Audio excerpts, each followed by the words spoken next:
Depuis le début de saison, on critique Lucas Chevalier, on nous dit qu'on est très très dur, que il faut lui laisser le temps. Et on a quand même un entraîneur qui a fait quand même le choix de sortir Donnarumma. Il l'a assumé avant le match contre Tottenham, qui met 2 fois de suite Safonov. Après Metz, je me suis interrogé. On m'a dit non, tout est prévu. Il jouera contre Flamengo. Contre Flamengo, il joue pas. Et aujourd'hui, Safonov, il casse le match en deux et il retourne la table ce soir. Safonov. Il casse pas le match. Les gars, on va en débattre là-dessus. Mais tu racontes, il casse pas le match. Est-ce que sortir 4 tirs au but, il est très bon en séance de tir au but. Voilà, c'est pas la même chose. Si aujourd'hui tu soulèves, si Jean-Louis commente le trophée, chacun votre tour, les gars. Laissez-moi parler. Vas-y. Si Safonov il soulève, si Jean-Louis commente, on dit pas le contraire. Bravo Safonov sur la séance de tir au but. Il casse le match en deux ce soir. Il casse la séance de tir au but. Il a quasiment pas eu de boule à faire. Mais ça fait partie d'un match de foot et d'une finale, messieurs. Mais est-ce que tu le juges comme ça sur un match comme ça? Donc tu vas choisir ton numéro 1 sur une séance de tir au but sur 120 minutes. Je dis qu'il a retourné la table et que déjà il a donné des mots de tête. Mais j'ai le droit de dire qu'il a retourné la table. Il a donné des mots de tête déjà à Luis Enrique parce qu'il le met titulaire et déjà c'était une surprise pour beaucoup avant la rencontre. Et si vous m'expliquez c'est ça qui est plus intéressant, c'est le choix de Luis Enrique. Plus le choix de Luis Enrique, il y a quand même Safonov qui lui rend cette confiance, le fameux billet de 100 € qu'il lui prête, il lui rend avec de la monnaie en plus. Et ce soir, il lui donne un trophée à Luis Enrique. Et le crédit, je te dis que le crédit de Safonov, parce qu'il n'y a pas qu'une séance de tir au but. Safonov, il y a le match contre Rennes et cette parade sur le pôle à 0-0. Il y a ce match contre Metz qui est déjà bon. L'année dernière, c'est lui qui le qualifie contre Lens dans une séance de tir au but où il est décisif. Ça tombe pas du ciel quand même, Safonov, ce qu'on voit. Et même dans les relances, je trouve que Safonov apporte plus que Lucas Chevalier quand je vois les rencontres. C'est mon avis. Peut-être que c'est pas le bon, mais la réalité, c'est. Jean-Louis, vas-y Jean-Louis. Et après Kevin et Gabriel. Moi, je suis plutôt aligné avec Walid et j'ajoute juste un truc à ce que tu as dit. C'est une impression générale et je pense aussi du coup une confiance qu'il donne à tous ses partenaires. Il envoie le message que ça va être dur de le battre. Or, Chevalier, pendant plusieurs semaines, il envoyait le message à un moment qu'au moindre tir cadré, il y avait but. Et ça, je pense que ça compte au-delà des arrêts, bien sûr, que tu as décrits. Et aujourd'hui, moi je pense que Chevalier, ça va être très dur. Je ne veux pas défendre absolument Chevalier, mais Chevalier aussi, tout le monde était pâmé après la finale de la Super Coupe d'Europe quand il avait été bon. Il fait une énorme erreur. Non, il fait une erreur dans le jeu. Tout le monde l'a dit ça. Voilà, il sort un tir au but décisif aussi. Non, mais c'est pas 4 tirs au but. Et aujourd'hui, si Safonov il fait une erreur et qui sort un tir au but, à la limite, je peux te rejoindre. Il faudra pas dire que voilà, Chevalier est absolument relancé parce qu'il a fait une erreur. Mais on a parlé de Chevalier depuis le début de saison sur l'aspect mental, sur le fait que le maillot était beaucoup trop grand pour Lucas Chevalier. Mais ce soir, c'est un momentum de saison. Si vous n'en avez pas conscience, vous allez en avoir conscience sur les prochaines semaines. Du mois de décembre. C'est un momentum de saison. Donc là, tu penses que maintenant, Safonov est numéro 1 Paris Saint-Germain? C'est une possibilité. Je ne l'écarte pas. D'accord, ça c'est évidemment. Mais s'il y a 3 mois, tu nous avais dit ça, Kevin. Si on nous avait dit ça il y a 3 mois, t'aurais dit quoi? T'en es sûr qu'il va au 15 janvier, c'est numéro 1? Il ne le sait pas. J'ai dit c'est une possibilité. Je pense qu'aujourd'hui, il est plus à même d'être numéro 1. Pour moi, il a renversé la table. Bon, Gabriel, c'est Gabriel qui a lancé le sujet. l'écoute. Il dit que pour lui, il est numéro 1. Ouais. Maintenant, Safonov est numéro 1 sur une séance de tir au but. C'est très bien. Mais honnêtement, non, moi je pense pas. C'est pas un match anodin ce soir. Mais attends, Kevin, s'il n'est pas numéro 1, pourquoi il joue pas ce soir, Chevalier? Il est, à mon avis, il est déjà numéro 1 dans la tête de Luis Enrique, là, pour l'instant. Et à mon avis, tant qu'il ne fait pas d'erreur, Safonov, je suis curieux de voir comment ça va se gérer. La nuance est dans le pour l'instant, Jean-Louis, effectivement. Non, mais s'il est numéro 1, il joue ce soir, Chevalier. Le poste de gardien, tu le gères pas comme celui d'arrière droit. Là, il a réussi à enchaîner les matchs. Ça veut dire que là, tu allais remettre Chevalier après quasiment 3 semaines d'inactivité et retour de blessure.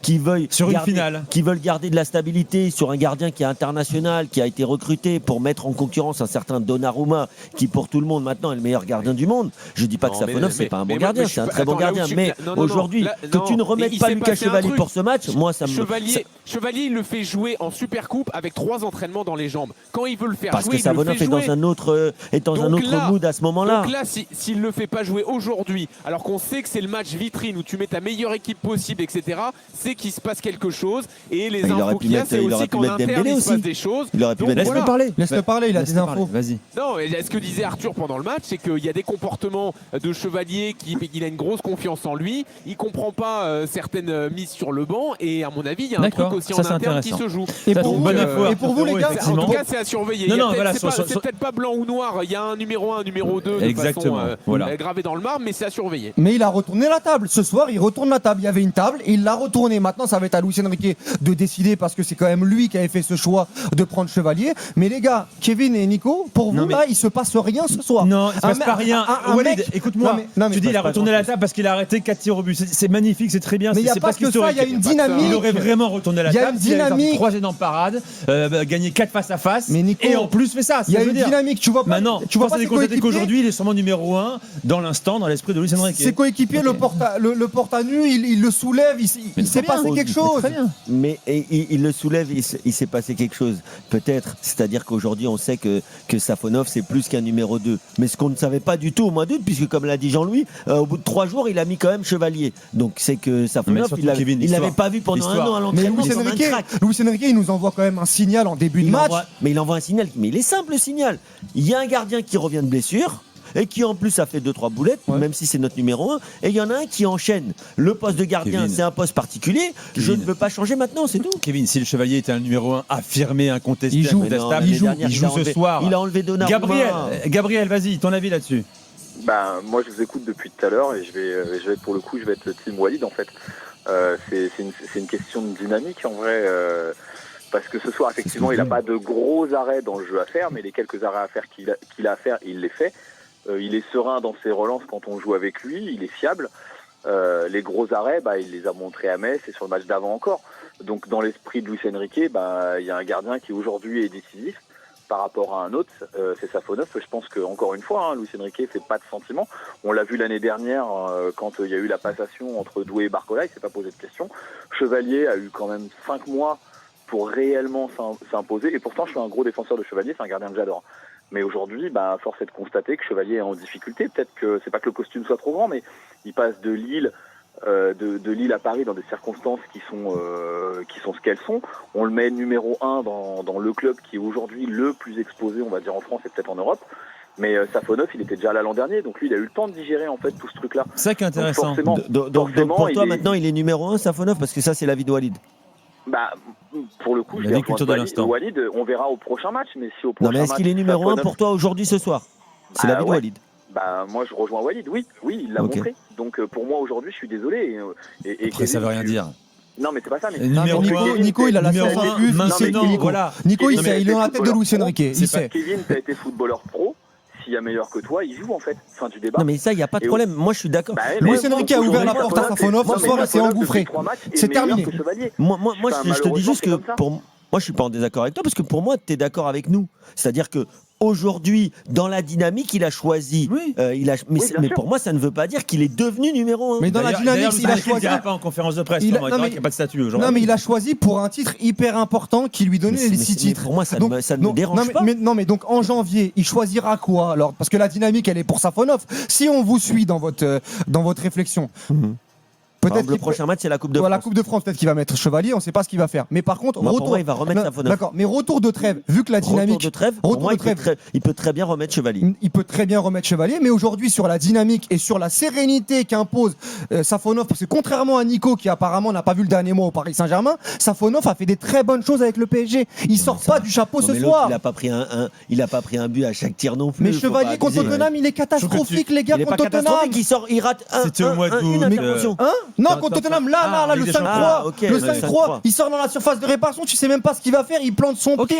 Le costume, il est trop grand. Peut-être que Chevalier, l'année prochaine, comme pour Safonov, il va digérer son transfert et il sera meilleur. Mais pour moi, la dynamique, il a retourné la table. C'est que tu sors un Donnarumma qui fait 6 mois exceptionnels pour faire venir à Lucas Chevalier et te rendre compte que finalement, au mois de décembre, ça c'est autre chose. C'est un autre débat. Safonov est peut-être armé pour être numéro 1. Mais Nico, c'est un autre débat. C'est un autre débat, Nico, ça c'est un autre débat. Gabriel, un dernier mot si tu veux, avant qu'on fasse une pause. Oui, allez-y. Par rapport à l'équipe, on voit que ce soir Safonov est là. Après, le match, pour moi, quand on regarde, il n'a pas grand-chose à faire. L'équipe a fait ce qu'il fallait. Je trouve qu'on a manqué de créativité devant. On va en parler. Et effectivement, je pense qu'il y a peut-être un manque de rythme, et ça, c'est dû probablement aux blessures. On voit qu'il y a un manque d'automatisme. J'attends de voir mieux de Dembélé, parce que là, j'ai eu l'impression de voir le Dembélé de Rennes. Il a quand même raté des trucs que l'année dernière il a pas raté. Après, encore une fois, lui il revient à la compétition, il manque de rythme. On reste quand même sur un match qu'on a largement dominé. Paris a fait du pari et je suis pas très inquiet pour la suite de la saison, en tout cas pour le PSG. Gabriel, merci d'être venu dans Génération After. Tu reviens quand tu veux, évidemment. Tu as déjà ouvert quelques tiroirs qu'on va ouvrir dans un instant. Le match d'Ousmane Dembélé, le rythme également. Jean-Louis reste avec nous. Il se passe quoi, Jean-Louis, là, au stade ? Voilà, terminé, plus rien. Ça se termine. Les Parisiens restaient encore avec les supporters pendant quelques minutes. Ils font quelques selfies et certains sont en train de rentrer dans les vestiaires. J'aperçois Vitinha, Chevalier justement dont on parlait, avec Safonov juste devant lui. Ouais. Voilà. J'ai l'impression qu'il y a un petit sourire même sur le visage de Chevalier. Ouais, voilà. Il applaudit. Après, peut-être qu'il fait bonne figure aussi. Hein. À l'intérieur, ça boue un petit peu. On fait une pause ? Ouais, mais je vais revenir sur le numéro 1. Pour moi, il n'est pas numéro 1, mais il mérite d'être numéro 1, Safonov. Merci. Ah, tu changes de. Les mots, tu vois, les mots, tu changes. Oui, je change. Tu rétropédales. Pour moi, par contre, là, tu nous rejoins. Tu viens nous chercher. Il mérite. Par contre, même dans la culture de l'instant, il mérite d'être numéro 1. Rétropédale. Il mérite d'être numéro 1. Il a compris que voilà. Parce que je suis pas dans la tête de Luis Enrique, j'ai pas cette prétention-là. Travail de sable 20 minutes pour qu'à la fin, contrairement à il nous rejoigne. Mais il mérite, par contre, il a retourné la table et il mérite d'être numéro 1.